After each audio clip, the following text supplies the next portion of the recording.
It was not a child of love. It was the proof of madness.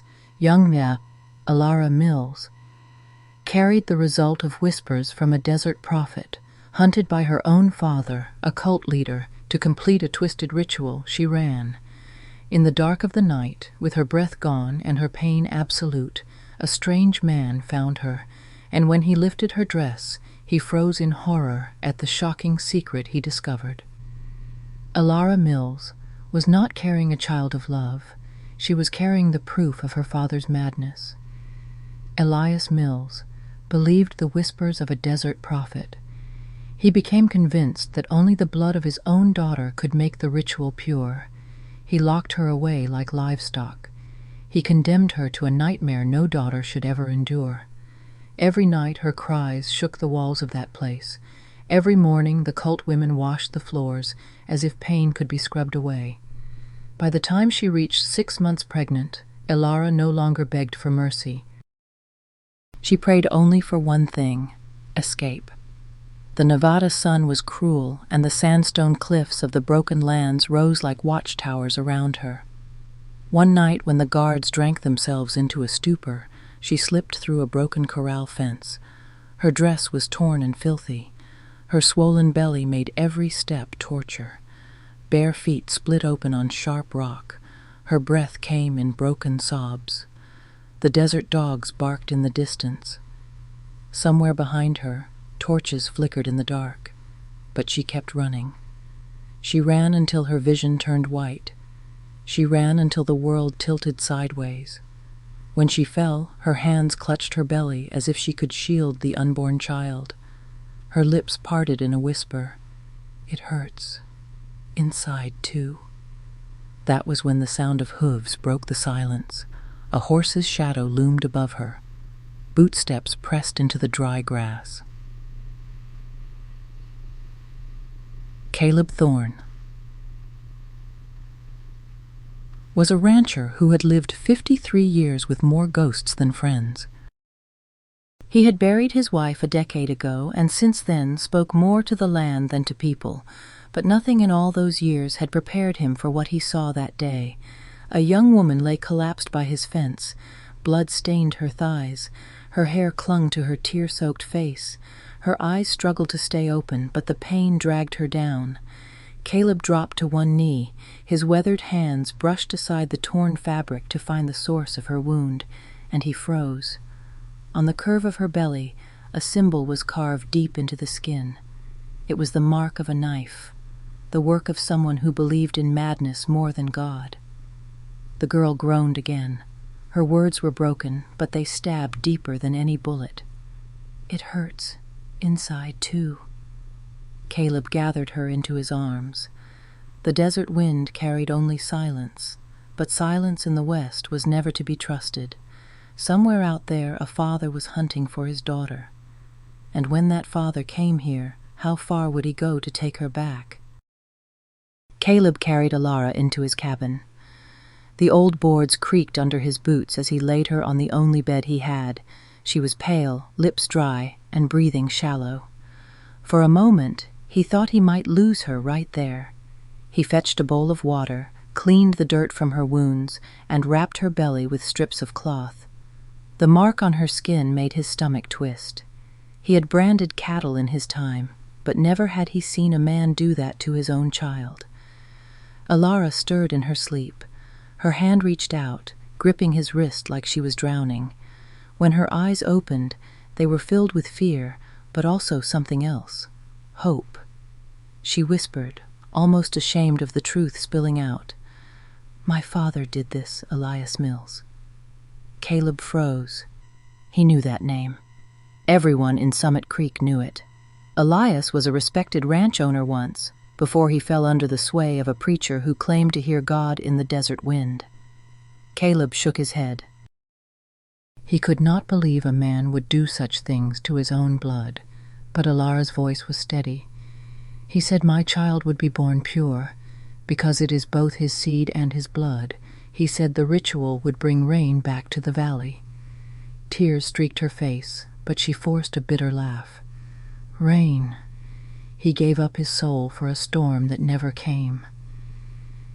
Caleb sat back in his chair, watching the firelight flicker across her face. This was no ordinary runaway. This was a girl hunted by her own father and carrying a child cursed by madness. Yet in her eyes he saw something worth fighting for, a spark, a reason to stand tall again after years of silence. Alara closed her eyes, but her hand still clung to his like she feared the night would swallow her. The cabin grew quiet, the only sound the crackle of firewood. Caleb knew the silence would not last, and if Elias truly believed the ritual needed her, then it was only a matter of time before someone came knocking at his door. And when that knock came, would he be ready to stand against it? The night outside was quiet, too quiet. Caleb sat by the fire, his rifle leaning against the wall, his mind turning over the words Alara had spoken. Her father was a man he once shook hands with at the cattle market, a man who used to laugh loud and drink harder. Now that same man was hunting his own daughter like she was livestock. Caleb clenched his jaw. The world had changed, or maybe it had just revealed its uglier side. The wind picked up, carrying with it the sound of a horse. Caleb stood, his instincts sharp. He moved to the door, eased it open, and saw a lone rider approaching the ranch. The figure dismounted, walked with purpose, and stopped just short of the cabin porch. His eyes glinted in the moonlight, cold and hungry. Caleb stepped out, rifle in hand, the barrel steady as stone. The stranger called out in a low voice, "She belongs to us. Hand her over and no blood has to be spilled." Caleb's grip tightened. "Not a chance." The man smirked as if he had expected resistance. Behind him the horse stamped and snorted, restless in the dry night air. Caleb shifted his stance, the firelight from the cabin casting a long shadow behind him. "You ride back to Elias," he said, "and tell him this. If he wants to claim her, he'll have to walk through me first." The man's smirk faded. For a moment, silence hung heavy between them. Then the stranger swung back into the saddle. His last words drifted into the night. "This ain't over." The sound of hooves thundered away across the plain, leaving only dust and the echo of a coming storm. Inside the cabin, Alara clutched her belly, her face pale. She knew what Caleb already felt in his bones. This was just the beginning. They would come again, and next time they would not come alone. If you have been drawn into this story and want to know how it ends, make sure you follow along. Subscribe so you do not miss when the fight truly begins, because what happens next is no longer just about Alara. It is about a father, a daughter, and a rancher caught in the fire between them. And in the next part, when Elias himself comes knocking with men at his side, the desert will taste blood before the night is done. The night after the stranger rode away, the ranch was wrapped in silence. But silence in the desert never lasted long. Caleb sat awake with his rifle across his lap, the fire burning low, while Alara tried to rest in the next room. He knew it was only a matter of time, and he was right. Just before dawn, the sound of horses thundered across the plain. 3 riders, they stopped at the edge of the ranch, their shapes cut sharp against the rising sun. Caleb stepped outside, boots crunching the dry ground. The lead rider dismounted. Even before he lifted his head, Caleb knew who it was. Elias Mills. The man looked older, meaner, his eyes burning with something that was part madness and part grief. He was not alone. 2 men followed, rough-looking, guns at their sides. Caleb raised his rifle, voice steady as stone. "You best turn around." Elias's jaw clenched. "She's mine," he said. "That girl belongs to me." Caleb shook his head. "She is no one's property." Before another word could be spoken, one of the hired men drew. The crack of gunfire split the morning. Caleb dropped low, fired back, and the first man tumbled into the dust. The second charged forward, but Caleb's shot caught him in the chest, throwing him off his feet. Smoke hung heavy in the air, and Caleb staggered as a bullet grazed his shoulder. Blood soaked through his shirt, but he kept the rifle aimed square at Elias. The old rancher's breath came ragged.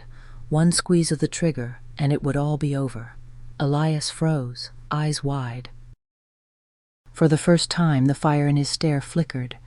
Behind Caleb, Alara stumbled onto the porch, her voice breaking. "Please don't kill him. He's still my father." Caleb's finger tightened, then slowly eased off the trigger. The rifle lowered. Elias's face twisted, torn between rage and something else. He looked at his daughter, and for a heartbeat there was pity, even sorrow. Then his eyes hardened again. "Another girl will take your place," he muttered, and with that he mounted his horse and rode into the horizon. Alara fell to her knees, tears streaking her face. Not sure if she had saved her father or only postponed the curse he carried, Caleb pressed his hand against his wound, his body shaking, but his resolve unbroken. The desert was quiet again.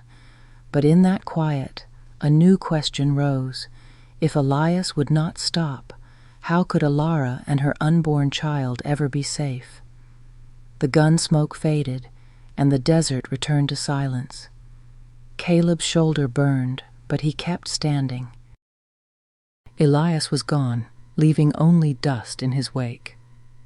Alara knelt in the doorway, her tears falling onto the porch boards. For the first time in years she felt the grip of fear loosen. She had been spared, at least for now. Days turned into weeks. The ranch slowly became more than just a refuge. It became a home. Alara tended the small garden out back, her swollen belly moving with each careful step. Caleb repaired the roof, split the firewood, and checked on her with a quiet nod instead of words.